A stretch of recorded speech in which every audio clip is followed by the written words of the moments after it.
মাজার আমাদের রয়েছে, আমরা সেই মাজারগুলার অনুসারী। এখানে নতুন করে যে আপনারা যে ধারা সৃষ্টি করতে যাচ্ছেন এটা মনে হয়।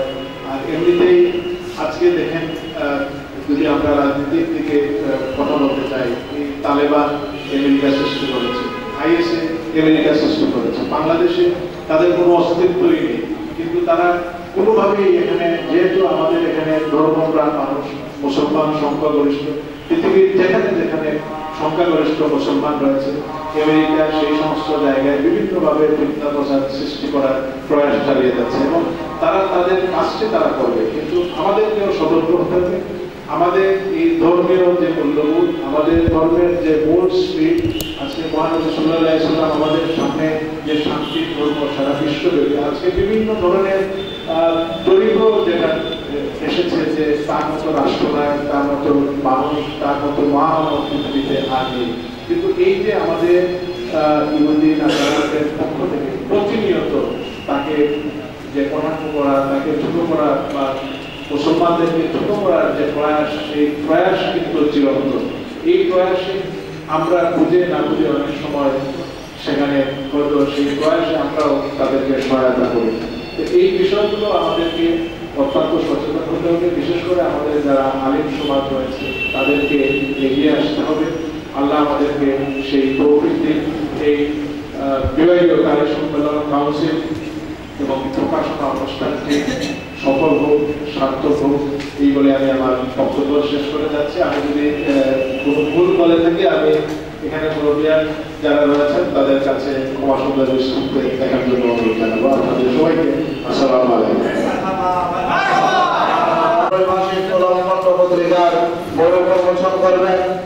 আজকের অনুষ্ঠানের সম্মানিত প্রধান অতিথি জনাব শফিউল আলম চৌধুরী নাজিম সাহেবকে নিয়ে আজকের অনুষ্ঠানের প্রধান আলোচক বিশিষ্ট আলেম অধ্যক্ষ আল্লামা জয়নুল আবদিন জুবাইর সাহেব কেবলা সহ সম্মানিত অতিথিবৃন্দ, আমরা সবাই বলি মারহাবা, বলে বলি মারহাবা।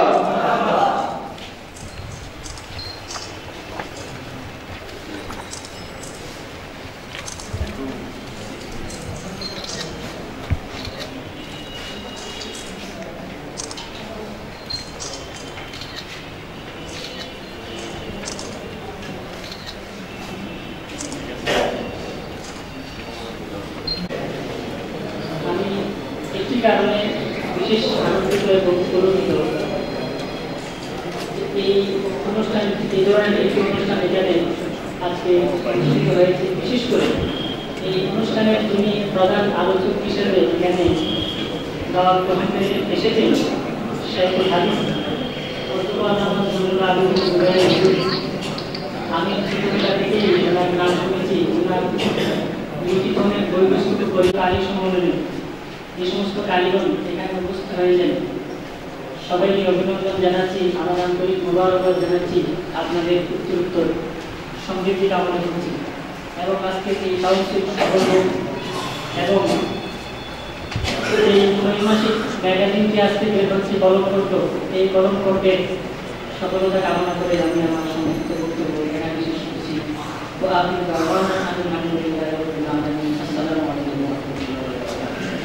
সম্মানিত বিশেষ অতিথি সিলেট শাহজালাল বিজ্ঞান ও প্রযুক্তি বিশ্ববিদ্যালয়ের সম্মানিত সহকারী অধ্যাপক সুন্নি জনতার অহংকার বৃহত্তর সিলেটের সুন্নি আন্দোলনের অন্যতম রূপকার হযরতুল আল্লামা অধ্যাপক মুহাম্মদ আবুল হোসেন, অত্যন্ত শ্রদ্ধাভাজন, যাকে কেন্দ্র করে আমরা মূলত আমাদের এই প্রতিষ্ঠানগুলো গড়ে তুলছি।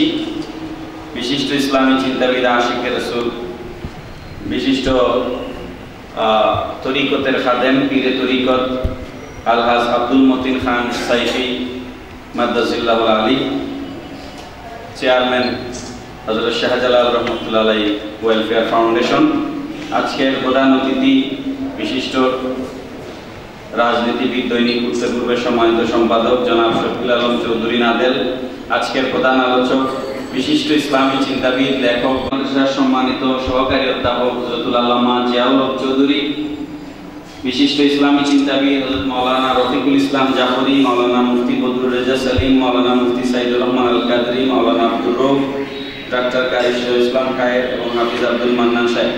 বিশেষ করে তারতিলুল কোরআন কেরাত প্রশিক্ষণ বাংলাদেশের স্বপ্নদ্রষ্টা হযরত মাওলানা কারি শেখ দেওয়ান আহমদ কাদেরী সহ উপস্থিত ওলামায়ে কেরাম, আমার মুরব্বী বাবারা, বিভিন্ন গুণীজন, আমরা রব্বুল আলামিনের দরবারে শুকরিয়া জ্ঞাপন করি যে আজকে অত্যন্ত গুরুত্বপূর্ণ একটা অনুষ্ঠানে আমরা শরীক হওয়ার তৌফিক আল্লাহ আমাদেরকে দান করেছেন। আমরা সকলে পড়ি আলহামদুলিল্লাহ। আমি আসলে ভেবেছিলাম যে আজকে আমরা খুব কথা বলবো না, হুজুরের বক্তব্য আমরা শুনবো। তো হুজুর বললেন যে না, আমার বক্তব্যই শুধু সবাই শুনবে কেন, সবার বক্তব্য শুনবে, সবাইকে কথা বলতে পারবে। তো এই জন্য আমরা সকলেই মোটামুটি কিছু কথা বললাম। তো হুজুরের মধ্যে এই উদারতা, আমাদের বডি, আমাদের যে শরীর আছে এটাকে মাপা যায়, 3.5 হাত বডি, কোমরের সাইজ আছে, বডির সাইজ আছে, কিন্তু আমাদের বডির দেহের ভিতরে একটা মন আছে, এটার যে সাইজ কত এটা কেউ মাপতে পারে না। তো আমরা এই 3.5 হাত বডির একজন মানুষ, আল্লামা জৈনুলাবদ্দিন জুবাইর সাহেব, কিন্তু ওনার এই বডির ভিতরে আল্লাহ কত বড় একটা মন দিয়েছেন সেটা আল্লাহই ভালো জানে।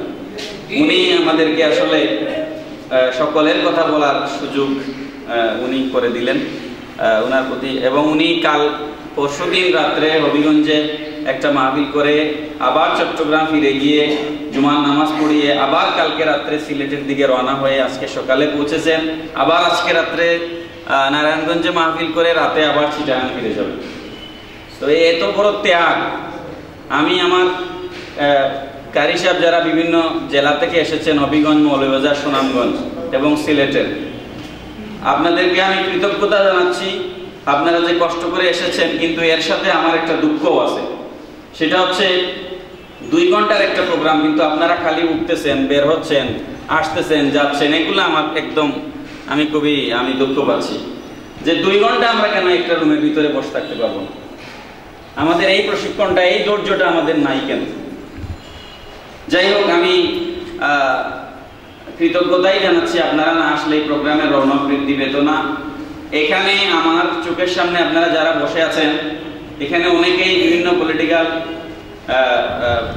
আইডেন্টিফিকেশন আছে, তারপরে অনেকেই আছেন যারা বিভিন্ন মসজিদের ইমাম, বিভিন্ন মাদ্রাসার প্রিন্সিপাল, বিভিন্ন মাদ্রাসার শিক্ষক, সকলকে এখানে মঞ্চে এনে বসানোর মতো এখানে যোগ্যতা আছে এবং সকলকে এখানে বক্তব্য দেওয়ার মতো যোগ্যতা আছে। কিন্তু আমরা সবাই তো বক্তব্য দিতে পারবো না। দিতে গেলে আমাদের কনফারেন্স 2-3 দিন ব্যাপী করতে হবে। সেটাও হয়তো আমাদের ভবিষ্যতে প্রয়োজন হবে, আপনাদের ধারণাগুলো নেওয়ার জন্য, আপনাদের আইডিয়াগুলো নেওয়ার জন্য।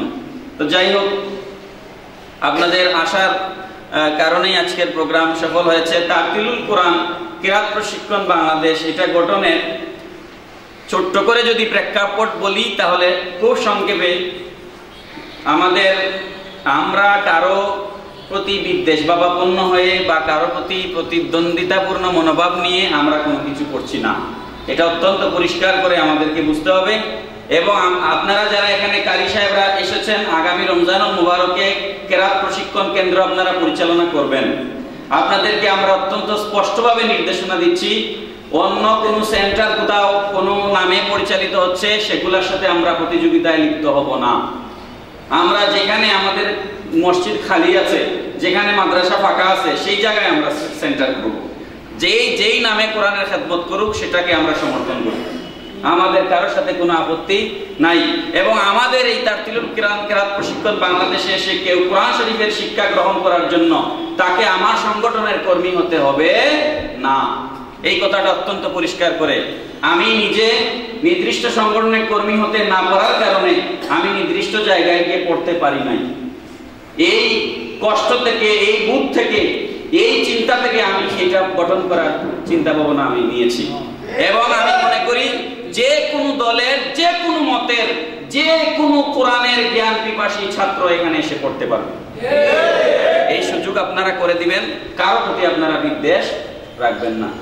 আমরা এটা করেছি, তার কারণ হচ্ছে আমরা যারা আলা হযরতের মাসলুকের অনুসারী, আমাদের ছাত্ররা গিয়ে পড়বে কোথায়? আমরা কারো ঘর ভাঙার জন্য এটা করিনি, আমরা করেছি আমাদের ছাত্রদেরকে পড়ানোর ব্যবস্থা করার জন্য। এটাই আমাদের মূল উদ্দেশ্য। এটাকে আপনারা খেয়ালে রাখবেন। আমাদের একটা সুবিধা আছে যেটা অন্য অনেকের নাই, সেটা হচ্ছে আমাদের হুজুর আল্লামা জৈনুলাবদিন জুবাই এখানে আছেন। আমাদের বাংলাদেশের 40টার অধিক জেলায় আমাদের সাংগঠনিক সক্রিয় কার্যক্রম আছে, এবং আমরা যদি এই তারতিলুল কোরআন কিরাত প্রশিক্ষণ বাংলাদেশ এবং হিফজুল কোরআন বোর্ডকে আমাদের সংগঠনের সাথে যদি আমরা সম্পর্ক লাগিয়ে দিতে পারি, তাহলে আপনার কোনো কষ্টই করতে হবে না। আপনার ওই কুষ্টিয়া, ওই মেহেরপুর, ওই শরীয়তপুর, ওই বরিশাল বিভিন্ন জেলার কর্মীরা আপনার শাখা খুলে ফেলবে। আমরা শুধু কি করব? কারি পাঠাবো। আমাদের কাজ কি? কারি পাঠানো। সুতরাং আমাদের অত্যন্ত সুযোগ আমাদের হাতে আছে এটাকে খুব সহজে এক্সপ্যান্ড করার জন্য। জাফরি ভাই যথার্থই বলেছেন, অতি কম সময়ে আমরা সবথেকে বড় একটা প্ল্যাটফর্ম তৈরি করতে পারবো, যেহেতু আমাদের অলরেডি একটা বেসমেন্ট তৈরি করা আছে।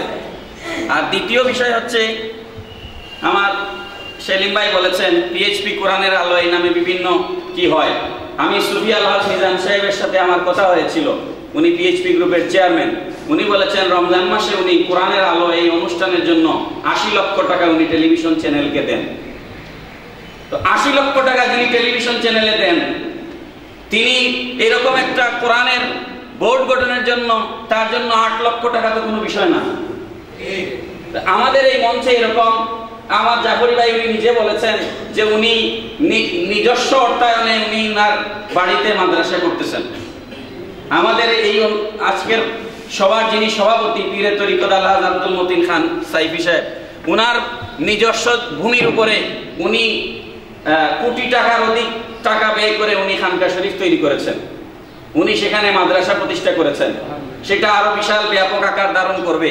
সুতরাং এই মঞ্চে তো আমার খাজা মোহাম্মদ জালাউদ্দিন সাহেব আছেন, এই মঞ্চে এরকম মানুষ আছেন যারা 1 লক্ষ টাকা করে দিলে 5 লক্ষ টাকা বাজেট নিয়ে সিলেট সরকারি আলিয়া মাদ্রাসার মাঠে আমরা বিভাগীয় কারি প্রতিযোগিতাও রাখতে পারবো। আমার ভাই এখানে বলেছেন যে আমাদের স্কোপ কম, আমাদের ছাত্ররা প্রতিযোগিতায় যাওয়ার সুযোগ পায় না। কোরআনের জন্য 1 লক্ষ টাকা দেওয়ার মতো, 2 লক্ষ 5 লক্ষ টাকা দেওয়ার মতো বহু লোক এই মঞ্চেই আছে।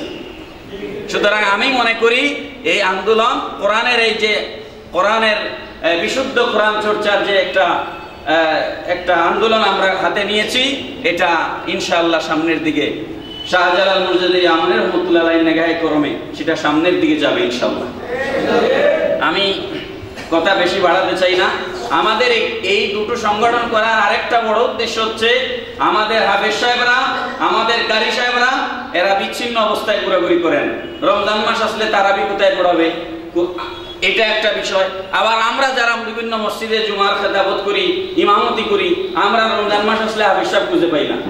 তো আমাদের যদি একটা বোর্ড থাকে, তাহলে আমাদের যারা হাফেজ সাহেব আছে তাদের একটা তালিকা আমাদের হাতে থাকবে। সুতরাং আমাদের হাফেজ সাহেবদেরকে রমজানুল মুবারকে বিভিন্ন মসজিদে সেট করে দেওয়া যেমন আমাদের জন্য সহজ হবে, আবার আমরা যারা হাফেজ খুঁজে পাই না আমাদের খুঁজে পাওয়াও সহজ হবে। এই কারণে আমাদের হাফেজ সাহেবদেরকে সুসংগঠিত করা এটা আমাদের লক্ষ্য, উদ্দেশ্য। এই লক্ষ্যে আমরা তারতিলুল কোরআন কিরাত প্রশিক্ষণ বাংলাদেশের একটা বোর্ড গঠন করেছি। সেখানে মোল্লা কারি শেখ দেওয়ান আহমদ কাদের সাহেব সেটার নির্বাহী পরিচালকের দায়িত্বে আছেন। আর সাথে আমরা কয়েকজন, আমার ভাই রফিক ইসলাম জাফরি সাহেব, বদরুজ্জাহ সলিম সাহেব, সাইদুর রহমান সাহেব এবং আমি, এবং আমরা আমার সুনামগঞ্জ থেকে এসেছেন ডাক্তার কারি শহীদ ইসলাম খায় সাহেব, মোল্লা আব্দুর রউফ সাহেব, আমরা 9 জন টোটাল একটা বোর্ডের টেম্পোরারিলি আমরা গত বছর তাড়াহুড়া করে একটা বোর্ড গঠন করেছি। আমরা চাই, আমরা সারা বাংলাদেশ নিয়ে আপাতত চিন্তা করছি না, আস্তে আস্তে যাব। আমরা চাই সিলেট বিভাগে আমাদের যে সমস্ত উলামায়ে কেরাম আছেন সকলকে আমরা এই বোর্ডে অন্তর্ভুক্ত করতে চাই। আমরা যাদেরকে এখানে নাম দিতে পারি নাই, বোর্ডে আনতে পারি নাই, আস্তে আস্তে আমরা তাদেরকে এখানে নিয়ে আসবো, এটা আমাদের পরিকল্পনা। আর কেরাত প্রশিক্ষণকে জেলা, উপজেলা, গ্রাম পর্যায়ে পৌঁছে দেওয়ার জন্য আমাদের একটা কারি সোসাইটি লাগবে। সেই কারি সোসাইটি আমরা নাম ঠিক করেছি আলা হযরত কারি সোসাইটি। আপনারা কি রাজি? আলা হযরত কারি সোসাইটি। সেই কারি সোসাইটির কাঠামো হবে জেলা পর্যায়ে কমিটি থাকবে, উপজেলা পর্যায়ে কমিটি থাকবে। আমরা আজকে আপনাদেরকে একটা ফর্ম দিব, ফর্ম রেডি করে নিয়ে এসেছি। আমি না বললে হচ্ছে না, দুটো পার্ট আছে আমাদের ফর্মের মধ্যে, নিচের একটা পার্ট আছে, উপরে একটা পার্ট আছে। আপনাদেরকে সেই ফর্মটা দেয়া হবে। আপনারা আজকে যারা এখানে এসেছেন কারি, শুধুমাত্র কারি যারা, তারা এই ফর্মটা ফিল আপ করবেন। যারা কারি না তারা ফিল আপ করার আপাতত প্রয়োজন নেই। কারি সাহেবরা ফর্মটা আজকে ফিল আপ করে যাবেন। সেটা হচ্ছে স্পট মেম্বারশিপ। আজকে যারা এটা ফিল আপ করবেন বিনা পয়সায় আপনারা আপনাদেরকে সদস্য বানিয়ে ফেলছি। এরপরে যারা করবেন তাদের কাছ থেকে আমরা সদস্য ফি নিব। আজকে যারা করবেন তাদের কাছ থেকে কোনো সদস্য ফি নেওয়া হবে না। এই ফর্মের দুইটা পার্ট আছে, উপরের পার্টটা আপনারা পূরণ করে দিবেন, নিচের পার্টটা ফাঁকা রাখবেন। আমরা আমাদের অফিসে নিচের পার্ট পূরণ করে তারপরে আপনার সদস্য ফর্মের নিচের অংশ আপনি যে আলা হযরত কারি সোসাইটির একজন সদস্য সেটা আপনার অ্যাড্রেসে আমরা পাঠিয়ে দেব। এটা আমাদের দায়িত্ব। এরপরে এই সদস্য যারা আপনারা হবেন, আগামী রমজানুল মুবারকের আগে আমরা জেলা এবং উপজেলা পর্যায়ে এই সদস্যদেরকে দিয়ে আমরা কারি সোসাইটি গঠন করব। জেলা এবং উপজেলা পর্যায়ে এই কারি সোসাইটির মাধ্যমে আমরা বিভিন্ন জেলা এবং উপজেলায় আমাদের কেন্দ্র আমরা প্রেরণ করব। এই হচ্ছে আমাদের মোটামুটি সংক্ষিপ্ত কর্ম পরিকল্পনা। আপনাদের কাছ থেকে আমরা যদি কোনো ধরনের সহযোগিতা বা পরামর্শ, আপনারা যদি মনে করেন আমাদের কার্যক্রমে কোনো সমস্যা আছে বা আরো সুন্দর করা দরকার, আপনাদের সকল পরামর্শ আমরা গ্রহণ করব। আজকের প্রধান অতিথি, প্রধান আলোচকের বক্তব্যের পরে আমরা একটা বিরতি দিব, আধা ঘন্টার মতো সময় লাগবে। ওই সময়ে আপনাদের জন্য তাবারুকের ব্যবস্থা করা হয়েছে। তাবারুকটা আপনারা এখানে বসেই গ্রহণ করবেন। নিচে নামাজের সুন্দর ব্যবস্থা আছে, রুম আছে, আমরা এখানে জামাত পড়ব। তারপরে আমরা সবাই একসাথে মিলে, আপনারা যদি রাজি হন, আমরা মাজার শরীফ জিয়ারত করে সেখানে সালাম দিব। জি, তো এই তাবারুক বিতরণের মাঝখানে আমরা এখানে বসে আমরা হিফজুল কোরআন বোর্ডের কমিটি গঠন করে ফেলব। কমিটিতে আপনারা অডিট হওয়ার কোনো কারণ নাই। আমরা যাদের সাথে যোগাযোগ করতে পারি নাই বা যাদেরকে আমরা পাই নাই তাদেরকেও আমরা কমিটিতে নিব। এটা আমরা ক্লোজ করব না আজকে, কমিটিটা ওপেন থাকবে। আরো কয়েকদিন সময় নিয়ে আমরা যোগাযোগ করে তারপরে পূর্ণাঙ্গ কমিটি আমরা ডিক্লেয়ার করব। আজকে আমরা মোটামুটি যে গুরুত্বপূর্ণ যে পোস্টগুলো আছে সেই পোস্টগুলোকে আমরা কি করব। যাই হোক, আমি আমার বক্তব্য আর বাড়াচ্ছি না। সুন্নিয়তের একটা বড় ঘাটতি হচ্ছে আমাদের লেখনীর অভাব। বাংলাদেশে আহলে সুন্নাত ওয়াল জামাতের আকীদার উলামায়ে কেরাম মাঠে ময়দানে ওয়াজেই ব্যস্ত, কলম নিয়ে ব্যস্ত নাই। আমাদের শাইখুল হাদিস আল্লামা জয়নুলাবদ্দিন জুবাইর হুজুরের বক্তব্য যেমন চলছে, কলমের যুদ্ধ সমান তালে চলছে। আমরা হুজুরকে আদর্শ হিসেবে গ্রহণ করেছি। আমরা দেখলাম যে আমাদের একটা মুখপত্র থাকা দরকার, বিশেষ করে সিলেট অঞ্চলে। তো আমি এটা কয়েকজনের সাথে আলাপ আলোচনা করে আমরা একটা প্রকাশনা কমিটি গঠন করে, এটাও মুক্ত, এখানেও আমরা আরো লোক নিতে পারবো। প্রকাশনা কমিটি গঠন করে কলম কণ্ঠ নামে আমরা একটা পত্রিকা বের করার উদ্যোগ নিয়েছি। এটা প্রথম সংখ্যা, 3 মাস পর পর এটা বের হবে। আমি আপনাদেরকে পরবর্তীতে আরো যোগাযোগ করব। আমরা একটা লেখক হুজুর পরামর্শ দিয়েছেন যে লেখা পাওয়া খুবই কঠিন, লেখা পেতে গেলে লেখক ফোরাম গঠন করতে হবে। আমরা একটা লেখক ফোরাম গঠন করব, করে আমরা আপনাদের কাছ থেকে লেখা নিব। এটা প্রথম সংখ্যা আমরা ছাপলাম আজকে। আপনাদের সকলের কাছে অনুরোধ করব, আপনারা যারা লেখালেখির অভ্যাস আছে আপনারা আমাদের সাথে যোগাযোগ করবেন, এটাতে লেখা পাঠাবেন। এটা আমরা 10 টাকা মূল্য রেখেছি, আপনারা এটা নিতে পারবেন। এবং এটা যে আমরা ছাপলাম আজকে, যে এখানে আমি কিন্তু এটা সুযোগ গ্রহণ করেছি যে এখানে অনেকেই আসবেন, সুতরাং এটা যে হচ্ছে এটা জানান দেওয়ার একটা সুন্দর একটা ব্যবস্থা। আমাদের অনেকেই তো জানবেন না, এই কারণে আজকে আপনারা জেনে গেলেন যেখানে আমাদের একটা পত্রিকা বের হচ্ছে সিলেট থেকে। সেটা মৌলভীবাজারে কিভাবে পৌঁছানো যায়, হবিগঞ্জে কিভাবে পৌঁছানো যায়, সুনামগঞ্জে কিভাবে পৌঁছানো যায়, আপনাদেরকে দায়িত্বশীল হতে হবে। যাই হোক, আর কথা বাড়ালাম না। আপনারা যারা এসেছেন আবারও আপনাদের সবাইকে মোবারকবাদ, ধন্যবাদ জানাচ্ছি। অত্যন্ত কৃতজ্ঞতা আপনাদের সাথে জানাচ্ছি। নিজের পকেটের পয়সা খরচ করে আপনারা এখানে এসেছেন। আপনাদের সকলের আশাকে আল্লাহ কবুল করে নাজাতের উসিলা করুন। আমাদের তাতিলুল কোরআন কিরাত প্রশিক্ষণ বাংলাদেশ জবালে নূর হযরত শাহজালাল হিফজুল কোরআন বোর্ডের সকল কার্যক্রমকে আল্লাহ কবুল করুন। সবাই বলুন আল্লাহুম্মা আমিন। ওয়া আখিরু দাওয়ানা আলহামদুলিল্লাহি রাব্বিল আলামিন। আজকের অনুষ্ঠান যাদের অক্লান্ত পরিশ্রমে, বিশেষ করে আজকের সভাপতি পীরে তরিকত আলহাজ আব্দুল মতিন খান সাইফি, তারপরে আমার শাহজালাল একাডেমি প্রিন্সিপাল সাহেব, শাহ আলম সাহেব, জাকির সাহেব, তাজিদ, যারা এখানে দেওয়ান সাহেব, যাদেরও ক্লান্ত পরিশ্রমে আজকের প্রোগ্রাম সফল হলো তাদের সকলের প্রতি আবারও কৃতজ্ঞতা। আসসালামু আলাইকুম ওয়া রাহমাতুল্লাহি ওয়া বারাকাতুহু। আমাদের আজকের অনুষ্ঠানের সম্মানিত বিশেষ অতিথি হযরতুল আল্লামা জনাব মাওলানা খাজা মঈনুদ্দিন আহমদ জালালাবাদী সাহেব।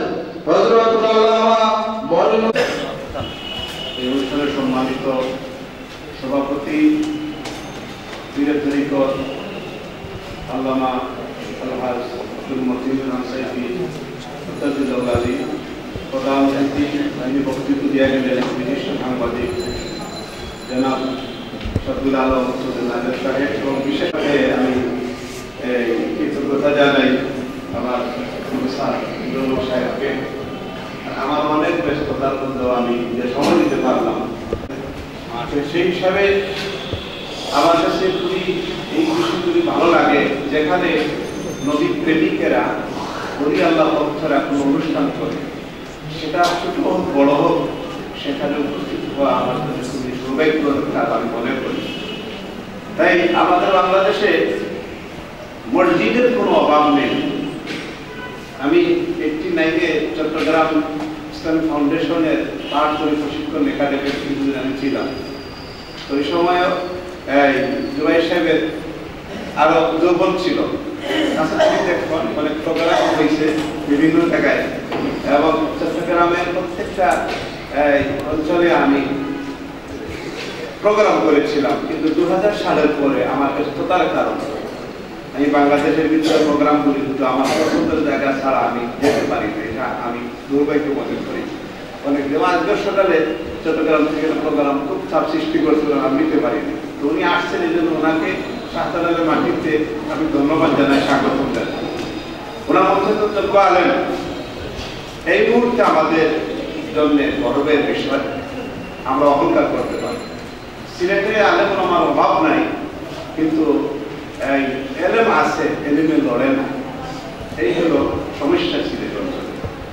এলেম যদি ভিতরে থাকে, এটা যদি একদম নীরব থাকে, তো ওই রকম এলেম পৃথিবীর অনেক জায়গাতে আছে। কিন্তু চট্টগ্রামের আলেমদের বিশেষ করে গুরু জুবাই সাহেব সহ অনেক আলেম ওলামা আছেন চট্টগ্রামে, যিনাদের এলেমে নড়াচড়া করে।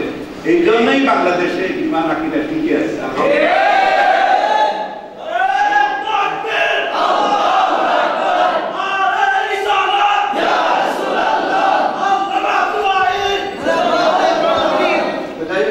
সময় কম, যেহেতু প্রধান বক্তা আলোচকের আলোচনা আমাদেরকে শুনতে হবে, সেখান থেকে অনেক কিছু শিখতে হবে, দিক নির্দেশনা আমাদেরকে দিতে হবে। এই জন্য আমি মনে করি আলোচনা না করাই ভালো। তবে যে অবস্থা, রাস্তার পাশে অনেক জায়গায় নামাজের পরে আবার নামাজ পড়তে হয়। কারণ কি?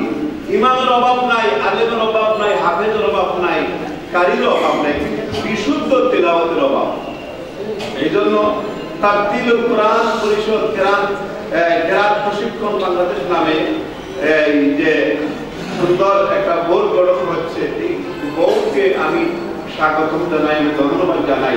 আমাদের দেশে যারা ওলি আল্লাহদেরকে মানে না, যারা নবীদের দুষ খুঁজে বেড়ায়, তারা কিন্তু আজকে আমাদেরকে ডাইভার্ট করার জন্য, যারা মিলাদকে সহ্য করতে পারে না, তারা কোরআন প্রতিযোগিতার নামে মারধর করে আছে, ঠিক কিনা? কোরআনের দিকে, কোরআনের নামে মানুষকে ডাইভার্ট করতেছে। আর আমরা যদি কোরআন শরীফের প্রতিযোগিতার দিকে এগিয়ে যাই, তাহলে আমাদের সাথে মিলাদ থাকবে, দুরূদ থাকবে, ওলি আল্লাহদের পক্ষের কথা থাকবে। এই জন্য আমরা বেনিফিট বেশি হব এবং তাদের মধ্যে চুলকালি পড়বে, ঠিক কিনা? এই জন্য অত্যন্ত সময় উপযোগী আমার এই শেখ দেওয়ান সাহেব, ওনারা যে চেষ্টা করে এই সুবিধ বাজারে সবাই মিলে যে প্রশিক্ষণের একটা কেন্দ্র করতে আসে, আমি গেছি, দেখা সাক্ষাৎ করছি, আমার ভালো লাগছে।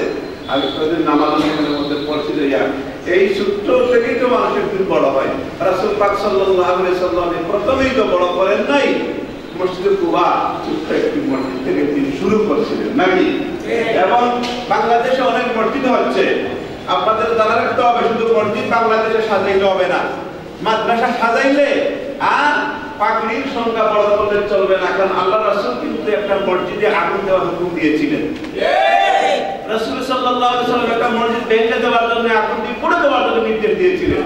এই জন্য আমাদের দেশে অনেক মসজিদ করে মসজিদে বৈশা রাসূলের বিরুদ্ধে কথা বলা হয়, ওলিয়াদের বিরুদ্ধে কথা বলা হয় আমাদের দেশে, ঠিক কিনা বলেন?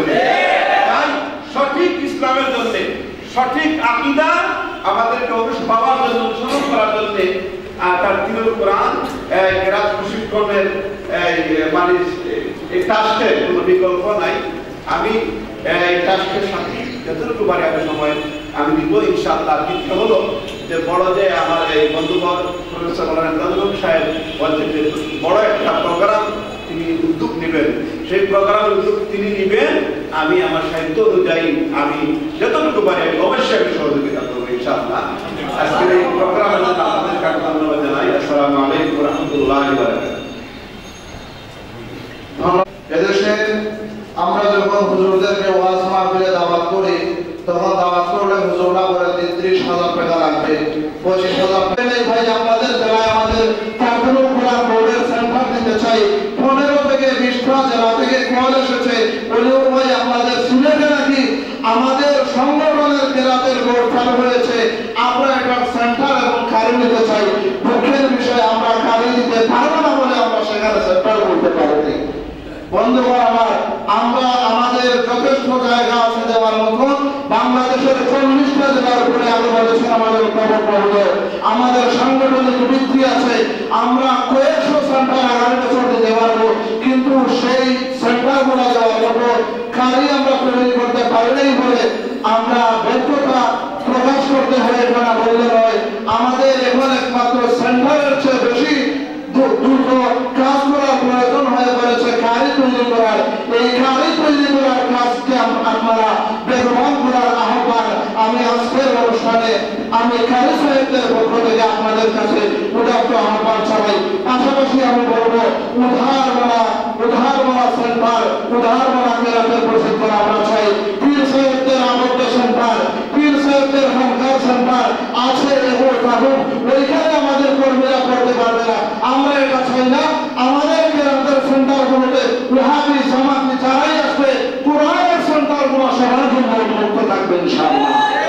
সম্মানিত উপস্থিতি, এর মধ্যে আপনাদের সম্মুখে বক্তব্য রাখবেন এদেশের উদারমালা সুন্নি রাজনৈতিক আন্দোলনের অন্যতম প্রকার, এদেশের সুন্নিয়তের খানকার আন্দোলন, মসজিদ মাদ্রাসায় আহত আন্দোলনকে লক্ষ্য করে রাজপথ তথা মানুষের কাছে পৌঁছে দেওয়ার অন্যতম প্রকার ইসলামিক ফ্রন্ট বাংলাদেশের মাননীয় মহাসচিব উপমহাদেশ খ্যাত হাদিস বিশারদ হযরতুল আল্লামা জয়নুল আবেদিন জুবাইর সাহেব বক্তব্য রাখবেন।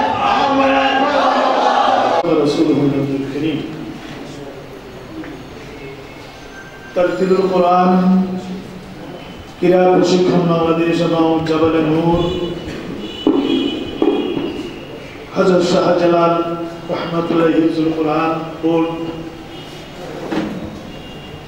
এর ব্যবস্থাপনা আয়োজিত বিভাগীয় কারি সম্মেলন কাউন্সিল এবং প্রকাশন অনুষ্ঠানের সম্মানিত সভাপতি, পীর তরিকত রাহনুমাই শরীয়ত আলহাজ আব্দুল মতিন খান সাইফি মাদ্দাজিলুল আলী, চৌধুরী মাওলানা মোহাম্মদ অধ্যাপক দাদুল সাহেব, আলহাজ আল্লামা মাওলানা নবীল ইসলাম জাফরি সাহেব, মুফতি বদরুজ্জামান সেলিম, জনাব সৈয়দ রহমান কাদরি, মাওলানা আব্দুল রউফ সাহেব, সিরাজুল ইসলাম খায়ের সাহেব, হাফিজ আব্দুল মান্নান সাহেব, স্বাগত বক্তা কারি শেখ দেওয়ান আহমদ কাদরি, মাওলানা মোহাম্মদ শাহ আলম ভূঁইয়া সহ সম্মানিত মেহমানবর্গ এবং বিভিন্ন জায়গা থেকে আগত কারি কোরআন শ্রোতা মণ্ডলী, আসসালামু আলাইকুম ওয়া রাহমাতুল্লাহি ওয়া বারাকাতুহু। আমার কাছে এতক্ষণ ধরে অনেক ভালো লেগেছে কথাগুলো শুনে। সবার হার ফুলের আরো বই দিক আছে, প্রত্যেকটি ফুলের আলাদা আলাদা খুশবু আছে। সময় এখন হাতে কম, আর একটা আমার আবার নারায়ণগঞ্জ যাওয়ার টিকিট করা আছে। মাঝখানে আপনাদের অনেক কাজ আছে, কাউন্সিল আছে, প্রকাশনার বিষয় হয়ে গেল।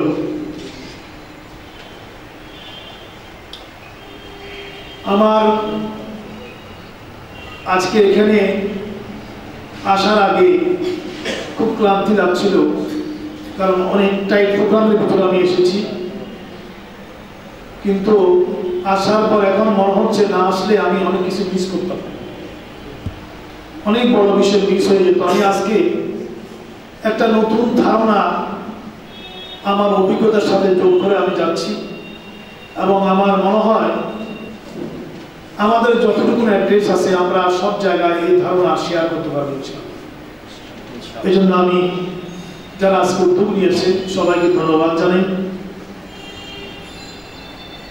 তারতিলুল কোরআন, তারতিল, আল্লাহ পাক রব্বুল আলামিন আল্লাহর নবীকে ইরশাদ করেছেন সূরা মুজাম্মিলের ভিতরে যে আপনি রাত্রি জাগ্রত থাকুন, এবং এক পর্যায়ে বলেছেন এবং আপনি তারতিল সহকারে কোরআন তেলাওয়াত করুন। আল্লাহ রসুলকে বলে এটা আমাদেরকে শিক্ষা দেওয়া হয়েছে।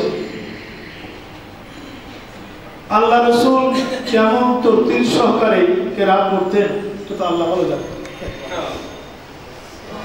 লাহেনে দাউদি, হযরত দাউদ আলাইহিস সালামের সুর এবং লেহন এবং কণ্ঠ খুব সুন্দর ছিল, কিন্তু সেটা ছিল আমার নবীর লাহান শরীফের হাজারো ভাগের একজন রওনা। আমার রাসূল যখন কোরআন পড়তেন সাহাবা কিরামরা শুনতেন, ফেরেশতারা শুনতো, স্বয়ং আল্লাহ শুনতেন। এত তারতিল সহকারে রাসূল কোরআন ভেঙে ভেঙে আস্তে আস্তে মনে হয় যেন কোরআনও পড়ছে আবার কোরআনের তাফসীর হয়ে যাচ্ছে, এভাবে রাসূল কোরআন পড়তেন। এজন্য কাফির মুশরিকরা দেখলো যে কোরআন কারীমের সেটিং এত সুন্দর, তার চেয়ে আরো সুন্দর ওদের ভাষায় মুহাম্মদের তেলাওয়াত, ওনার তেলাওয়াত এত চমৎকার, এত সুন্দর, এটাকে ঠেকানো না গেলে ইসলাম ঠেকানো যাবে না। ইসলামকে ঠেকাতে হলে, মুহাম্মদকে ঠেকাতে হলে কোরআন ঠেকাতে হবে। এখন কোরআন কিভাবে ঠেকাবে? এটা তো জিবরিল আমি নিয়ে আসি বহি, এটা ঠেকাবে কি করে? ওরা দারুন নদুয়ার মধ্যে বসে সবাই একটা আইন পাস করল, সিদ্ধান্ত নিল যে যেখানে জিবরিলকে তো আর আশা বন্ধ করা যাবে না, যেখানে মুহাম্মদ কোরআন তেলাওয়াত করবে সাল্লাল্লাহু আলাইহি ওয়াসাল্লাম, যেখানে সাহাবীরা কোরআন তেলাওয়াত করবে সেখানে তোমরা হট্টগোল করো, ডান্স দাও, হাতে তালি দাও, যাতে কোরআনের আওয়াজ মানুষের কানে যেতে না পারে। এদিকে দারুন নদুয়ার মধ্যে বসে ওরা তারতিলে কোরআনকে ঠেকাবার সিদ্ধান্ত নিল, সৌতে কোরআন ঠেকাবার সিদ্ধান্ত নিল, জবালে নূরের নূরকে ঠেকাবার সিদ্ধান্ত নিল। ওদিকে আল্লাহ পাক ইরশাদ করলেন, জানিয়ে দিলেন, হে নবীরা আমার, আপনি কি জানেন তারা কি চক্রান্ত করছে কোরআনের বিরুদ্ধে? وقال الذين كفروا لا تسمعوا لهذا القرآن, ওরা সিদ্ধান্ত নিয়েছে যে জনগণকে বলে দিয়েছে লা তাসমাউ লিহাযাল কুরআন, তোমরা এই কোরআন শুনিও না, ওয়ালগাউ ফীহি লাআল্লাকুম তাত্তাকুন। যখন কোরআন মুহাম্মদ তেলাওয়াত করবে, ওর সাহাবীরা তেলাওয়াত করবে, ওখানে তোমরা হট্টগোল সৃষ্টি করো, যাতে মানুষের কানে কোরআনের আওয়াজ, কোরআনের কণ্ঠ পৌঁছতে না পারে। লাআল্লাকুম তাত্তাকুন, যাতে তোমরা মুত্তাকি হতে পারো। মুত্তাকি আমি কোরআন, যাতে তোমরা কোরআন থেকে পরহেজ। এখানে মুত্তাকি মানে কি? এখানে মুত্তাকি মানে আমরা যে মুত্তাকি হই সেটা নয়, যাতে কোরআন থেকে তোমরা বাঁচতে পারো, তোমাদের বাপ দাদা ধর্মকে রক্ষা করতে পারো। এই জন্য কোরআন শুনবা না, কোরআন ঠেকাও। ফালানুযীকান্নাল্লাযীনা কাফারু আযাবান শাদীদা, হে নবী আপনি চিন্তা করবেন না, আমি তাদের ষড়যন্ত্র নস্যাৎ করে দেব এবং তাদেরকে আমি কঠিন আযাবে চখাবো, প্রচন্ড শাস্তি আমি তাদেরকে দেব। কিন্তু কাফির নেতৃবর্গ তো বসে এই কোরআন না শোনার সিদ্ধান্ত নিয়েছে, কিন্তু আল্লাহ রাসূল এত তারতিল সহকারে কোরআন পড়তেন। এখন একদিন, দুই দিন, এক সপ্তাহ, 2 সপ্তাহ যায়, ওই আবু জেহেল, আবু লাহাব, উতবা, সাইবাদের কাছে ভালো লাগে না। এরা কেমনে নবীর কণ্ঠে কোরআন শুনবে? এরা প্রত্যেকে চিন্তা করলো কেউ তো শুনতে যাবে না, আজকে ফজরের নামাজে আমি একা একই গিয়ে শুনবো। আবু জেহেল চলে আসলো, ডানে বামে চেয়ে চেয়ে, কেউ যেন না দেখে, দেখলো তো সমস্যা, তুমি আইন জারি করলা, আবার তুমি ভাবলা। এভাবে আবু লাহাব, এভাবে উতবা, সাইবা যখন আস্তে আস্তে আল্লাহ রাসূল কোরআন তেলাওয়াত করলেন, ওরা নবীর কণ্ঠে কোরআন তেলাওয়াত শুনে ওদের চোখেও পানি আসে। এত তর্তি, এত চমৎকার। যখন আলো ফুটলো, সূর্যের আলো আসলো, এরা তাড়াতাড়ি যাবার জন্য দৌড় দিল, আর চৌরাস্তার মাঝে সবার সাথে সবার দেখা হয়ে গেল। ওরা আবু জাহেল বললো তুমি কেন আসলো, ও বললো তুমি কেন আসলে, এ বললো তুমি কেন আসলা। সবাই একমত হয়ে গেল যে এত চমৎকার কোরআন আর মুহাম্মদের এত তরতিল সহকারে পড়া ওর কণ্ঠে না শুনে পারছি না রে ভাই, মানি না না মানি, শুনতেই তো। তো একজন যুবক সাহাবী এভাবে কোরআন তেলাওয়াত করছে তরতিল সহকারে। আমার নবী হুজরা শরীফ থেকে বেরিয়ে যাওয়ার সময় যখন ওই ঘর থেকে আওয়াজ শুনলেন, আল্লাহ রাসূল দাঁড়িয়ে গেলেন, দাঁড়িয়ে সাহেবে কোরআন কোরআন শুনছেন। যারা কোরআন আল্লাহ শুনে, তিনি আজকে এই যুবক সাহাবীর কণ্ঠে কোরআন শুনছে। বলা শেষ হবার পরে আল্লাহ রাসূল বললেন, সাহাবীরা আমার, তুমি বড় চমৎকার করে কোরআন পড়ছো, তুমি আমি যেভাবে চাই সেভাবে তুমি কোরআন পড়ছো। সাহাবী বলল, ইয়া রাসূলুল্লাহ, আপনি কি আমার তেলাওয়াত শুনেছেন? আপনি কি আমার তেলাওয়াত শুনেছেন? হ্যাঁ, আমি দীর্ঘ সময় দাঁড়িয়ে তোমার সে তরতিল সহকারে তেলাওয়াত শুনেছি। সাহাবী বলল, ইয়া রাসূলুল্লাহ, আমি যদি বুঝতাম যে আপনি আমার তেলাওয়াত শুনছেন, ওগো নবী, আমি তো ওই তেলাওয়াত আর কিয়ামত পর্যন্ত হায়াত পেলেও বন্ধ করতাম না, আমি আপনাকে শোনাব। তো এখানে আল্লাহ রাসূল ইরশাদ করেছেন, রুব্বা কারিল কোরআন ওয়াল কোরআন ইয়ালআনুহু। বহু কোরআনের কারি আছে, তার উপরে কোরআন লানত করে। বহু ইমাম সাহেব আছে, তার উপর লানত করে বলেন শব্দের সেটিং। বহু আলেম আছে, তার উপরে কোরআন তেলাওয়াত লানত করে বলেন, বলেছেন রুব্বা কারি। বহু কারি সাহেব আছে, কোরআন তার উপর সে কোরআন পড়ে, ওয়াল কোরআন ইয়ালআনুহু, অথচ কোরআন থেকে লানত করে। আমি বহু চিন্তা করলাম হাদিসটার উপরে, কারি সাহেবের উপর কেন লানত করে? কারি সাহেব তো তরতিল সহকারে পড়ছে, বিষয়টা কি? আসলে এখানে ওই যে ভেতরের কথাও আছে, অনেক ভেতরের কথাও আছে। বহু মুফাসসির আছে কোরআনের তাফসীর করে আর কোরআন থেকে লানত করে, ঠিক কি না? ভুল তাফসীর করে। বহু কারি সাহেব অত্যন্ত চমৎকার কোরআন পড়ে, তাজবিদের কোনো অভাব নাই, লাহানের কোনো অভাব নাই, কিন্তু কোরআন তার উপর লানত করে। বুখারী শরীফ পড়তে পড়তে একটা হাদিস পেয়ে গেলাম, আল্লাহ রাসূল ইরশাদ করলেন যে একটা জামাত আমার উম্মতের মধ্যে একটা দল এমন বের হবে যে ইয়াকরাউনাল কোরআন, ওরা কোরআন পড়বে, ওরা কোরআন পড়বে, লা ইউজাবিজু তারাতিয়াহু, কিন্তু কোরআন তাদের কণ্ঠনালীর নিচে প্রবেশ করবে। ওদের কণ্ঠনালী অত্যন্ত চমৎকার কোরআন পড়বে, ওখানে তরতিবের অভাব নাই, তাজবিদের অভাব নাই, সৌন্দর্যের অভাব নাই, জনগণকে আকর্ষণ করবে, কিন্তু লা ইউজাবিজু তারাতিয়াহুম, ওই তেলাওয়াতের সাথে তার কলবের কোনো সম্পর্ক নাই। এবং আল্লাহ রাসূল বলতে বলতে এত কঠিন হয়ে গেলেন, এত শক্ত হয়ে গেলেন যে রাসূল বললেন যে ইয়ামরুকুনা মিনাদ দ্বীন কামা তামরুকুস সাহামু মিনার রামিয়া।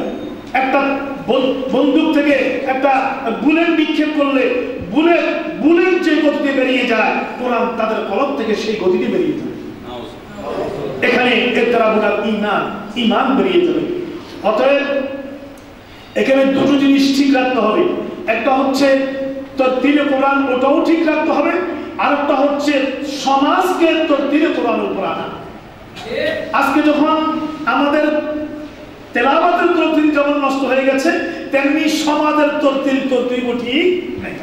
সমাজ এবং রাষ্ট্রের অবস্থা তরতিল ঠিক নাই, যত কারণে আজকে সমাজ ব্যবস্থার মধ্যে অশান্তির আগুন ঘাউ ঘাউ করে জ্বলছে। আজকে আমার এক ভাই স্লোগান দিল যে বাংলাদেশের শিয়াদের ঠিকানা নাই, বাংলাদেশের অমুকের ঠিকানা নাই।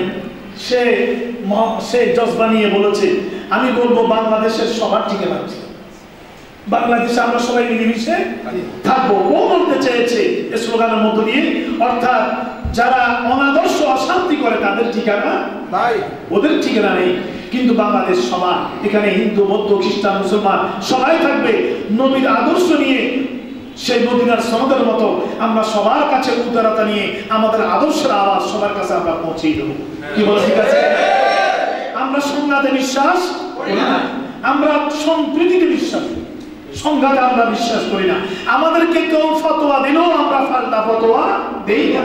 ফতোয়া দেওয়ার কলম আমাদের হাতেও আছে, কলম আমাদের তো এত দুর্বল নয়, আমাদের তো কলম কণ্ঠ আছে।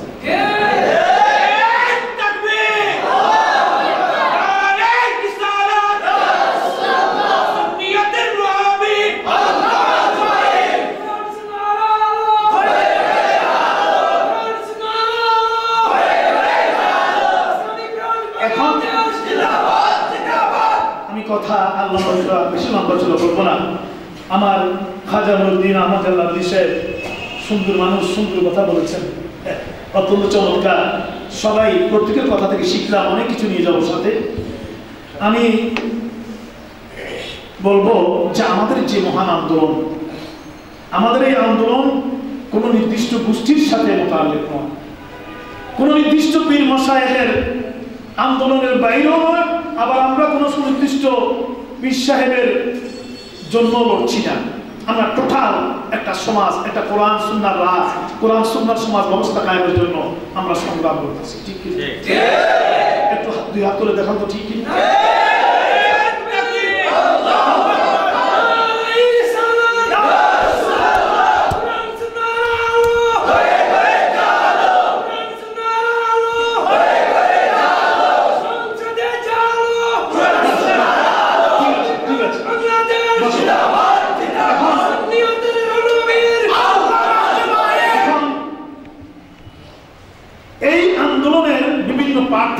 বিভিন্ন জায়গা থাকবে, বিভিন্ন শাখা প্রশাখা থাকবে। তার মধ্যে আজকের এই উদ্যোগ একটা, আমাদের দর্শন কোরআন মাহফিল আছে না, দর্শন কোরআন আছে, এটা আজকে এটা আরেকটা সংযুক্ত হলো। এটা সিলেট বিভাগে হলো যে কোনো জায়গা থেকে একটা ভালো আন্দোলন, টেকগ্রাম থেকে তেতুলিয়া পর্যন্ত যে কোনো জায়গা থেকেই হতে পারে। এটা বাংলাদেশের যে কোনো কোণা থেকে হোক, ওটা যদি অ্যাকসেপ্টেড হয়, ভালো আন্দোলন হয়, এটাকে আমরা কেন্দ্র পর্যন্ত পৌঁছাতে পারি। এটার সাথে আমাদের বৃহত্তর আন্দোলন আমরা আজকে সম্পৃক্ত হয়ে গেলাম, আমি নিজে সম্পৃক্ত হয়ে গেলাম। আল্লাহ পাক এটা আমাদের অন্তত তার সাথে সাথীরা যারা আছে, আল্লাহ পাক সবাইকে এই জন্য কবুল করুক, সবাই বলি আমি বলবো যে শুধু আমি সুন্দর করে কেরাত করবো তাহলেই হবে না। আমি একটা কিতাব পড়ছিলাম, আল্লামা সায়েম সাহেবের কিতাবের নাম আপনারা জানেন, শহীদ ইবনে শহীদ। এটা শাহাদাতে কারবালার উপরে। তো পড়তে গিয়ে এক জায়গায় পেলাম উনি লিখেছেন যে হাফিজ মত বনো, হাফেজে কোরআন, কোরআন মত বনো, মুহাফিজে কোরআন বনো। হাফেজে কোরআন মত বনো। আমি এটা প্রথমে দেখি কি ব্যাপার, আল্লাহ সাহেবের কথা কেন লিখলো? হাফেজে কোরআন হয়ে না, মুহাফিজে কোরআন বনো, मुहाफ़िज़ कुरान हो जाओ। हाफ़िज़ कुरान बनोगे, कुरान को तुम हिफाजत करेगा। मुहाफ़िज़ कुरान बनोगे, तुम कुरान को हिफाजत करोगे, कुरान तुमको हिफाजत। আমি এই সেন্টেন্সটা আমি বারবার পড়ছি, পড়তে পড়তে আমার ইলমে সরফের একটা কায়দা মনে আসলো যে হাফেজ ও ইসমে ফাইলের সিগা আর মুহাফিজ ও ইসমে ফাইল, এটা হলো বাবে মুফালা থেকে। আর বাবে মুফালার একটা খাসা আছে মুশারাকাত, একটা খাসা আছে মুশারাকাত, অর্থাৎ আমিও তোমাকে খাওয়াবো, তুমিও আমাকে খাওয়াবে। তো হাফেজ কোরআন মানে যে কোরআনকে হেফাজত করবে, আর মুহাফিজ যখন বাবে মুফালা থেকে হলো, এর অর্থ হবে আমি কোরআনকে হেফাজত করব, কোরআন আমাকে হেফাজত করবে। এই জন্য মুহাফিজ কোরআন বলতে হবে। আমরা অনেকেই হাফেজ কোরআন আছি, সারা বছর কোরআনের সাথে সম্পর্ক নাই, ভালো হাফেজ বলেছি, দাড়ি নেই, নামাজ নেই, কিন্তু রমজান মাস এসেছে, কিছু কিছু দাড়ি রেখে দিলাম, লম্বা একটা জুব্বা গায়ে দিলাম, ভালো তেলাওয়াত করি কারণে বড় মসজিদে তারা ইমামতি পেয়ে গেলাম, ভালো টাকা পয়সা পেলাম, সে তাকে কোরআন হেফাজত করবে না। এভাবে করে করে আমরা এমন কারি হব যে আমরা কোরআনকে হেফাজত করব, কোরআন আমাকে হেফাজত করবে, আমি হাফেজ হব, কোরআনকে হেফাজত করব, কোরআন আমাকে হেফাজত করবে, আমরা আলেমে কোরআন হব, কোরআনকে আমরা হেফাজত করব, আর কোরআনও করি আমার সমাজ রাষ্ট্র ব্যবস্থাকে হেফাজত। সর্বোপরি সবকিছুকে হেফাজত করবে কে? আল্লাহ হেফাজত করবে। এই জন্য আল্লাহ রাসূল যখন কোরআন তেলাওয়াত, যখন জিবরিল আমিন কোরআন তেলাওয়াত করতেন তখন আল্লাহ রাসূল কোরআন না জানি তৌরাতের মতো শেষ হয়ে যায়, জবুর ইনজিলের মতো না পাওয়া যায়, এটা নিস্তুনাবুদ হয়ে যায়। এই ভয়ে আল্লাহ রাসূল হাফেজে কোরআন হওয়ার চেষ্টা করতেন। রাসূল কোরআনের হাফেজ হওয়ার চেষ্টা করতেন। আমার আল্লাহ বললেন, নবী আমার এমনিতেই ওহীর প্রভাবে আপনার কষ্ট হয়, তার উপরে আপনি হাফেজ হতে যাচ্ছেন, এটা এত কষ্ট আমার ভালো লাগে না। লা তুহাররিক বিহি লিসানাকা লিতা'জালা বিহি। ও নবী আমার, আপনি কোরআনের হাফেজ হওয়ার জন্য চেষ্টা করতে